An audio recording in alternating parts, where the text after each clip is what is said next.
Shintong told Zhang Yi about his encounter with Amber. Zhang Yi couldn't help but marvel at the story. This world holds countless wonders and many opportunities, not just for him alone. It wasn't strange that Deng Shintong had found his chance and grown stronger because of it.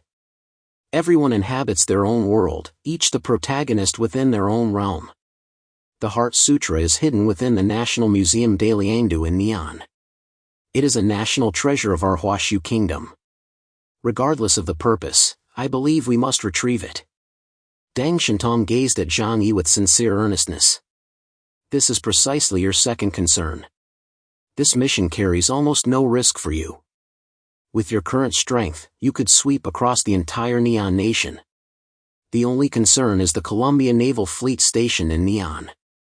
But they pose no threat to your life, do they? At this point, Zhang Yi's resolve had already begun to waver. If the Heart Sutra truly originated from an ancient sage-like extraordinary being, it must embody the lifetime dedication of Wang Yangming. For modern extraordinary individuals, its value is immense. And there's another point. It is a national treasure of Huashu Kingdom. It cannot be displayed in the Neon Nation's National Museum. Zhang Yi rubbed his fingers. He recalled the war that had erupted over a century ago. Now is the time to reclaim what our ancestors had stolen from them. Some matters simply demanded a result. Zhang Yi didn't seek to prove his own greatness, yet the education he received from childhood instilled a persistent conviction within him. Reclaiming what they had lost was, above all, a matter of dignity.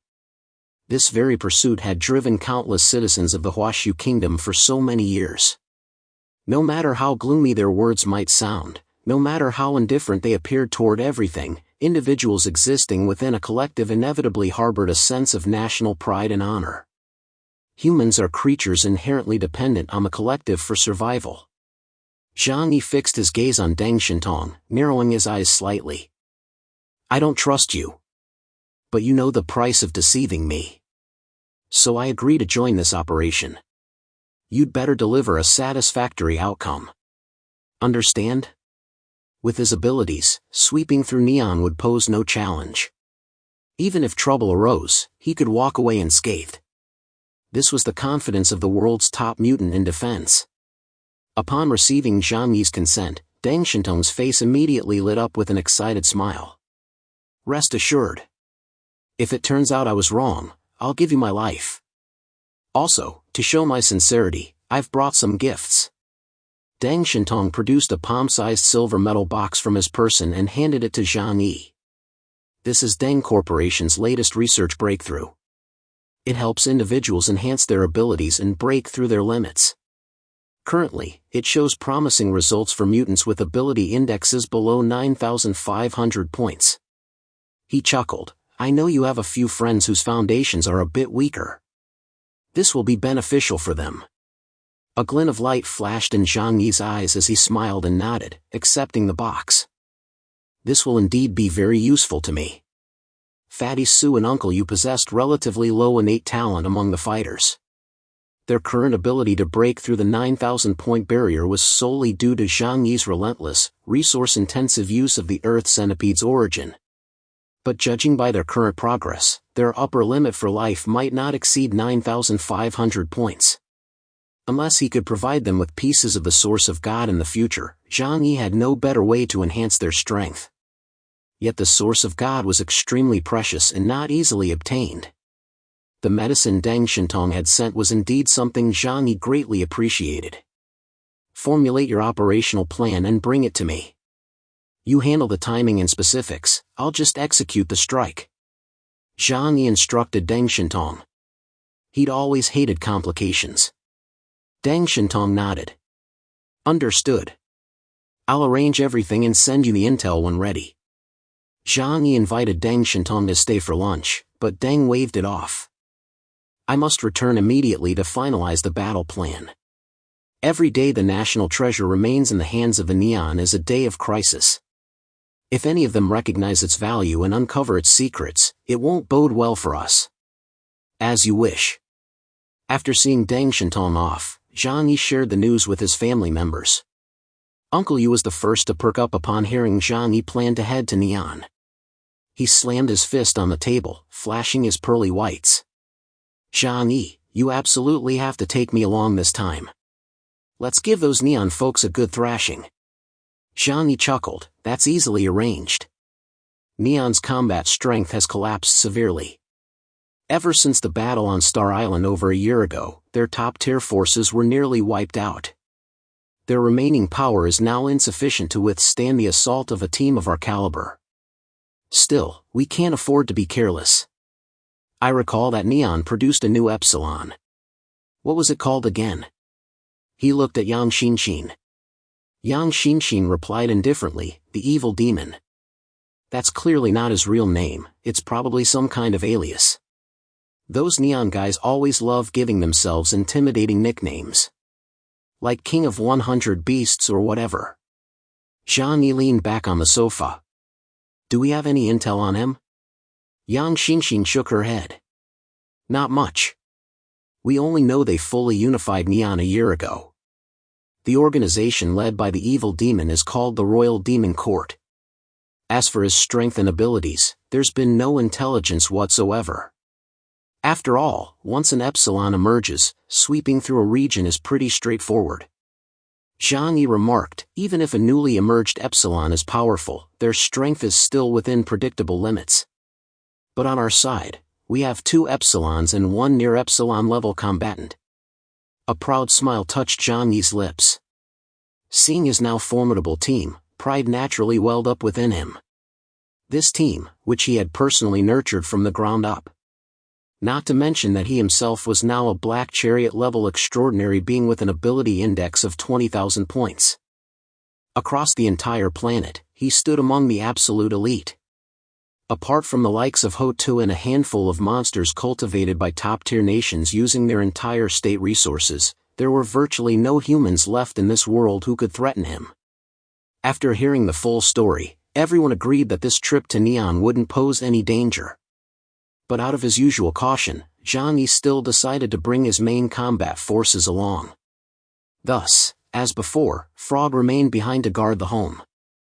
Zhang Yi departed for Neon with Liang Yu, Yang Xinshin, Zhou Qir, Mu Yan, Flower, Uncle Yu, and Fatty Su. As for Yang Xia, Zhou Jaime, and Lu Karen, Zhang Yi instructed them to remain at the residence. Rose, the girl he had brought back from Nash Country, was also at home. They could care for her and teach her the language of modern humans. Zhang Yi had his team ready, and Deng Shintong soon sent over various intelligence reports and operational plans.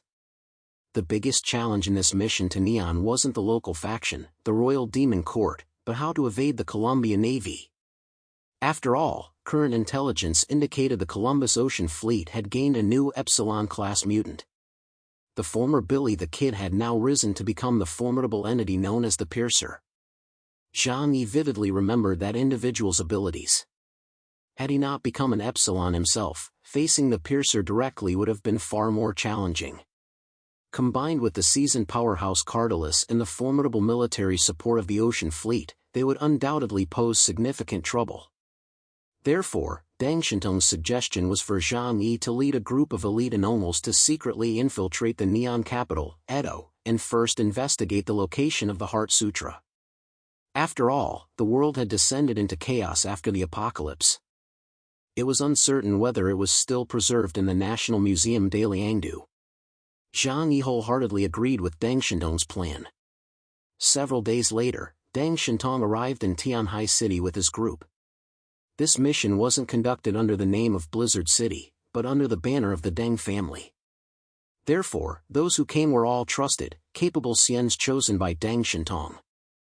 Among them was his deputy captain, Bai Chunyu. However, 2 other figures genuinely surprised Zhang Yi.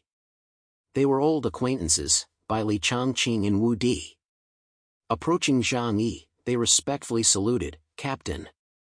Are they under your command now?" Zhang Yi raised an eyebrow in question. Deng Shintong shrugged. "You're officially the Tengu Squad captain, but you rarely participate in operations yourself. Most of the time, they work under me. You don't mind, do you?" Zhang Yi chuckled. "Of course not. Having them under your command actually puts my mind at ease." Long time no see. What's your current power level? Li Changqing scratched his head sheepishly. Shame on me. After all this time, my ability index is only at 9,200 points. Wu Di proudly lifted his chin. I'm at 9,300 points now, Captain. Commander Zhu said that once I hit 9,500 points, I'll be allowed to form my own team. Li Changqing frowned and said sternly, Little Wu, what are you saying? Such talk was clearly inappropriate in front of Zhang Yi and Deng Shintong. Wu Di's strength had grown considerably, but his personality remained unchanged, still lacking restraint. Zhang Yi, however, didn't mind. He looked at Wu Di and said, Back then, Bian Zhenhua once told me your talent was the strongest in the investigation team. Now it seems you truly haven't disappointed him. At the mention of Bian Zhenhua's name, Wu Di's expression turned serious. I've always kept the captain's words in my heart. One day, I will rebuild the Black Robe Squad. Zhang Yi nodded. I'll be waiting for that day. With Zhang Yi present, preparing all weapons, equipment, and strategic supplies became much easier. No planning was needed, they simply packed everything. Everyone changed into their disguises, everyday cold weather gear on the outside, combat suits underneath. Then, Zhang Yi activated his space ability, leading everyone toward Edo. This was Zhang Yi's first journey to the Neon mainland since the apocalypse. Now, he could traverse 4,000 meters per leap, so it wasn't long before they crossed the East Huashu Sea and reached the skies above the Neon archipelago. From high above, the entire island appeared blanketed in white, most areas covered in snow. Only a handful of large cities still managed to function. However, when Zhang Yi and his group approached the outskirts of Edo, they were stunned by the sight before them. Observing from the sky, Zhang Yi saw bustling crowds everywhere within the city. Towering structures, though some collapsed, did little to disrupt the city's overall rhythm. He could even spot shops still conducting business along the streets. People, clad in winter attire, walked in small groups, chatting and laughing as they crossed the roads. The streets showed little snow, as if swept daily. Even Xinjing City, the most prosperous metropolis in Huashu Kingdom before the apocalypse, struggled to match this level of order. Something feels off. It just doesn't seem quite right. Zhang Yi murmured, his brow furrowed. Deng Shintong, what's going on here? Deng Shintong and the others were currently within Muyan's shadow space, yet they could observe everything outside. Deng Shintong explained, Edo is like this. After all, it was once the #1 metropolis in Asia and the headquarters of the Royal Demon Court. With all of Neon's resources and most of its population concentrated here, it makes sense that it would be more prosperous. Zhang Yi stroked his chin. That seems reasonable, but I still feel like something's off. After the apocalypse, could people still live peaceful, productive lives? Wouldn't it make more sense to gather most ordinary humans into labor camps? He certainly didn't believe the leaders of these neon-based supernatural organizations were particularly merciful. Deng Shintong countered, I suspected something was off here initially too. But based on our investigations, this situation has persisted for at least a year.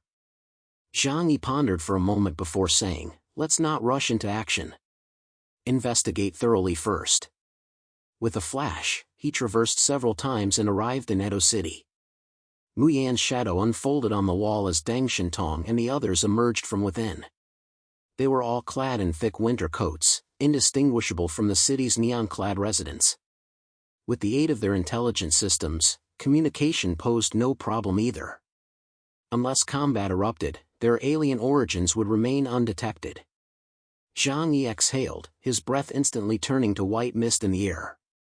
Without his helmet, the half-exposed side of his face felt slightly chilled. Don't act rashly during the day. There are too many people here. Wait until nightfall to scout the Daliandu Museum. Zhang Yi stated. Deng Shintong nodded. All right, I'll follow your lead. Zhang Yi continued, before that, we'll split up to gather intelligence. Don't stay together, it's too easy to get exposed. He gestured toward the communicator hidden beneath his thermal suit. Contact me immediately if anything happens. I can reach any corner of Edo within a minute. Fatty Sue's eyes lit up. Clearing his throat, he stepped closer to Zhang Yi. Boss, can I go anywhere I want? Zhang Yi shot him a glance. It's still daytime. You're already thinking about the Kabuki theater? Fatty Sue nearly jumped out of his skin. He nervously glanced at the others and protested, no way. I just wanted to check out Akihabara. Akihabara in Edo is a paradise for otaku. As a seasoned otaku, Fatty Sue naturally wanted to visit it after surviving the apocalypse and making it to Edo. Uncle Yu punched him in the arm. Chun-Lei, what time is it? We're here to work. Can you stop thinking about playing around? Fatty Sue immediately hung his head and hurt. Deng Shintong, however, smiled and said, actually, it's no big deal. I'm quite familiar with the Daliangdu Museum. Let me lead a team to that area. After all, I proposed this operation. Everyone can split up and investigate the entire Edo city. Akihabara is also a densely populated area worth checking out. Zhang Yi crossed his arms, looking serious. So by your logic, the Kabuki theater must be packed too. Ahem, well, that'll have to wait until nightfall. Deng Shintong chuckled. Ultimately, Zhang Yi organized the group into teams to investigate different areas of Edo. He teamed up with Zhou Qir and Yang Xinxin, Fatty Sue, Uncle Yu, and Flower formed another group, Liang Yu and Mu Yan made a third. Deng Shintong and his three companions operated as a separate unit. Splitting into 4 directions, they began their investigation of Edo Castle. Zhou Qir and Yang Xinxin, both clad in winter coats and deerskin boots, nestled close to Zhang Yi, one on each side. They looked like the perfect little family of 3. Walking along Edo's wide streets, the foot traffic was fairly steady, with shops lining both sides open for business. Though separated by thick glass, the warm glow of lights and the cheerful sign girls beckoning customers at the entrances still gave off a vibrant, lively feeling. It felt less like a post-apocalyptic world and more like a winter afternoon in some other time. This feeling is wonderful. Zhou Qir murmured with a smile. It's as if the apocalypse never happened. Suddenly, she wrapped her arm around Zhang Yi's, her eyes brimming with longing. Zhang Yi, we can rebuild Tianhai City. Restore it to its pre-apocalypse glory. What do you say? Before Zhang Yi could respond, Yang Xinxin spoke up first. Right now, it's completely impossible. Tianhai City only has about 10,000 people left. Plus, it's been devastated by multiple wars. She paused, then added, but recreating a miniature version, about 1/30th of Tianhai City's original size, might be more realistic. Zhang Yi didn't engage with their discussion. His pace remained unhurried, blending in with the other pedestrians on the street. His eyes constantly scanned the surroundings. Every building, every passerby, every shop front. After the apocalypse, can things truly return to how they once were? Observing everything before him, even he couldn't help but fall deep in thought. Walking along the street, they had unknowingly passed through a long stretch of time. Zhang Yi and his companions felt as if they had stepped into another world. At first, Zhang Yi even suspected that everything before his eyes was an illusion. Or that the people on the street weren't living beings at all, but machines or puppets. Only upon drawing closer did he realize they were all real. This proved that Edo had reverted to the normal appearance of human society.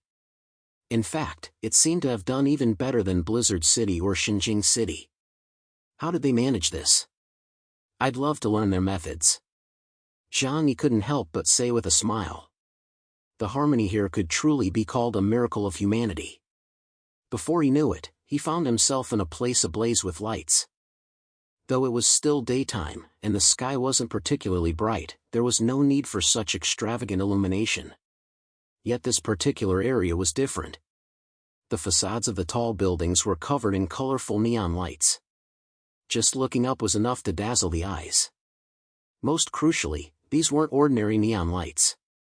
Hundreds of feet of giant screens played magical girls in cute outfits, racy gal game ad videos, and advertisements for various maid cafes.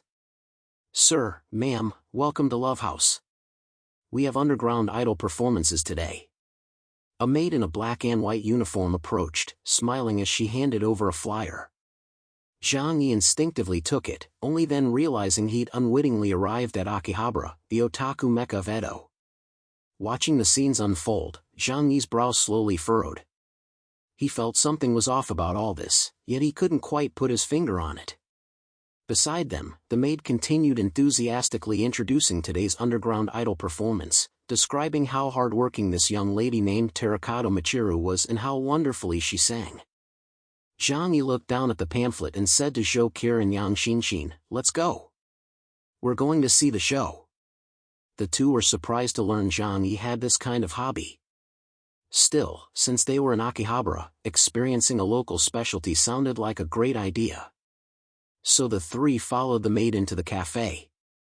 To their surprise, the place was already quite crowded.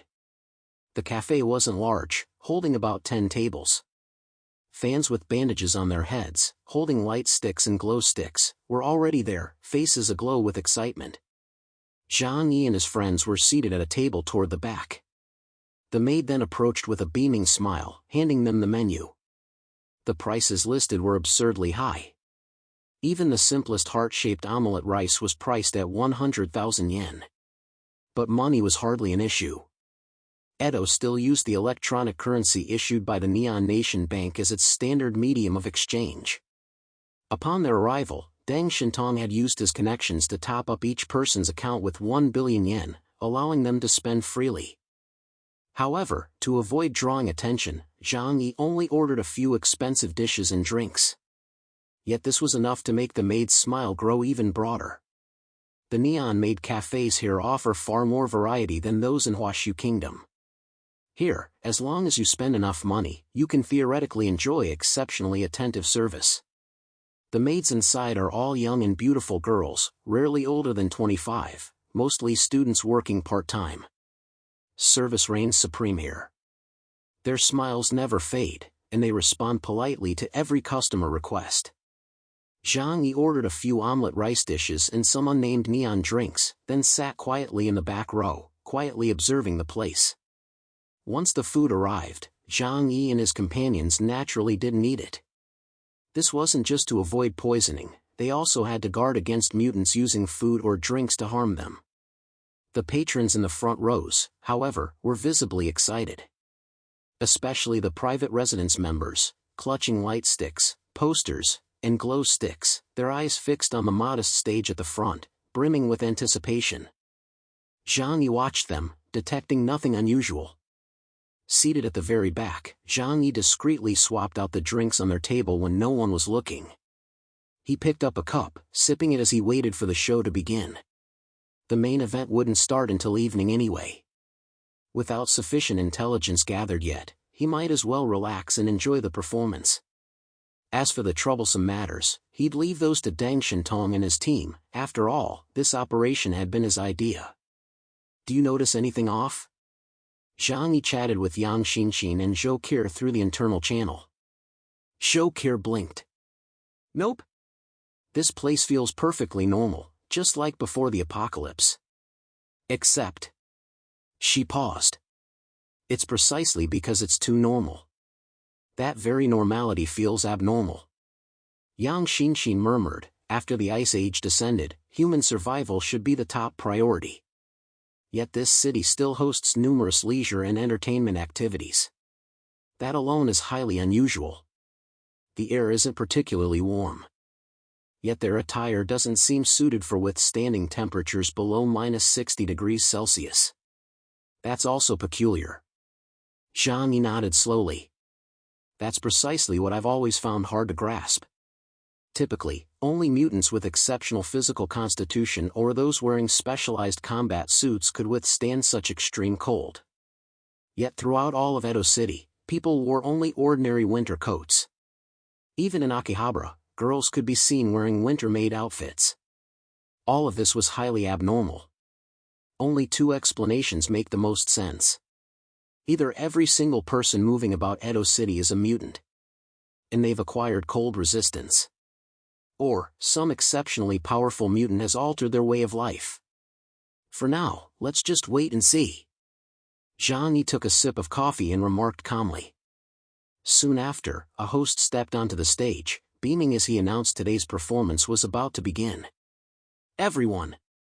The universe's #1 super kawaii idol, Miss Terracotta Michiru, is about to take the stage. With the host's exaggerated introduction, the crowd below immediately grew restless. At the front table sat fans wearing terracotta headbands alongside several middle-aged men in suits. They waved glow sticks excitedly, chanting her name at the top of their lungs. Then, a girl in an adorable stage outfit emerged from backstage. Dressed in blue and white, her legs clad in high-top boots and a guitar slung across her back, she walked to center stage, beaming as she waved enthusiastically to the crowd below. Thank you all for coming. Terracotta here is incredibly grateful.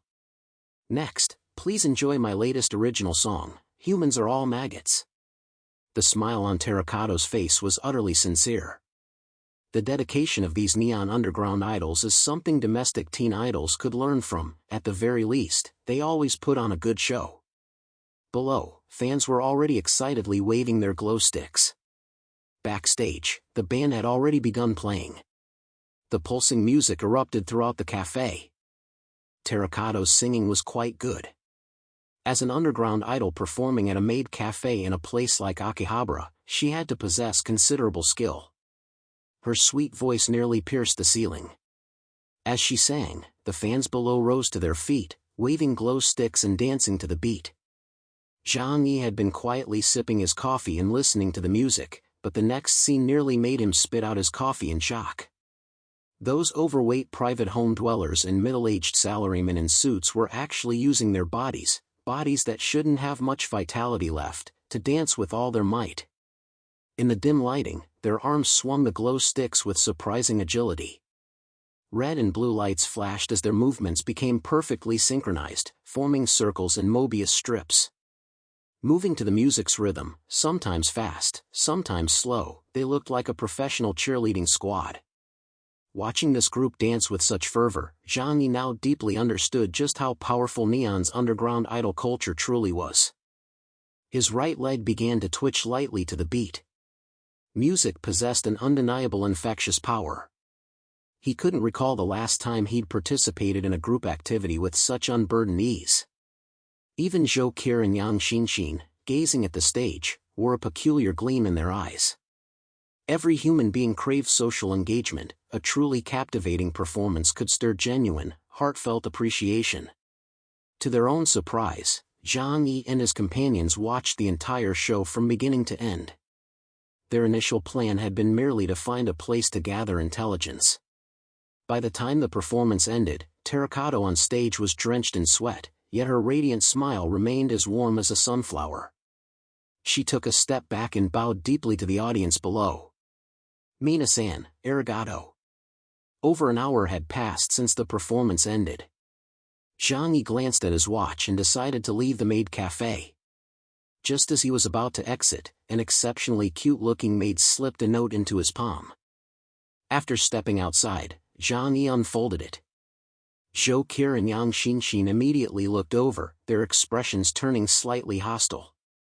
Brother, what did that girl give you? Zhang Yi waved the note in his hand. An address. He tightened his grip slightly, and the note disintegrated into fluttering fragments mid-air. Let's go. It's still early. We can explore somewhere else. Meanwhile, the trio of Fatty Sue, Uncle Yu, and Flower were exploring Edo City in a different direction. Despite Zhang Yi repeatedly reminding Fatty Sue that no kabuki theaters would be open during the day, he couldn't shake his longing for this place. So, following the map's guidance, he led Uncle Yu and Flower toward it. Flower was a cat, and Uncle Yu knew little about such things, so they were completely led around in circles by Fatty Sue. But when they arrived, they found exactly as Zhang Yi had said, every shop door was tightly shut. Instead, the streets were lined with dazzlingly colorful neon signs. Love houses, bubble baths, and host clubs were everywhere. Fatty Sue sighed in disappointment as he looked at the deserted kabuki theater. Uncle Yu, though elderly, wasn't stupid. He'd already realized what kind of place this was. He grabbed Fatty Sue's ear angrily. Hey, Chun Lei. You jerk. We came here for serious business. Who told you to drag us to a place like this? Fatty Sue yelped in protest. No way. I was just curious, hoping to bump into a everything shop. Stop spouting nonsense. Snap out of it. Even Flower lowered his head, sniffing the air, then bared his teeth at Fatty Sue with a fierce expression. With no other choice, Fatty Sue shifted direction. Before long, he appeared in a figurine shop, his eyes glistening greedily at the dazzling array of collectibles. Holy crap, is this heaven? I gotta call the boss over here, he's gotta take all this stuff. Fatty Sue exclaimed excitedly. Uncle Yu and Flower trailed behind him, one with a face full of black lines, the other growling a low, threatening meow meow. Fatty Sue scratched the back of his head with a simple smile. Just a minute. Let me look around. Uncle Yu sighed helplessly. Only for a moment. Zhang Yi had sent them to scout Edo without specifying targets, merely instructing them to look for anomalies within the city. Rather than searching aimlessly like headless flies, it made sense to focus on key areas. Who knew what Fatty Sue, the professional private investigator, might uncover here? Besides, this place truly held many treasures unavailable back home.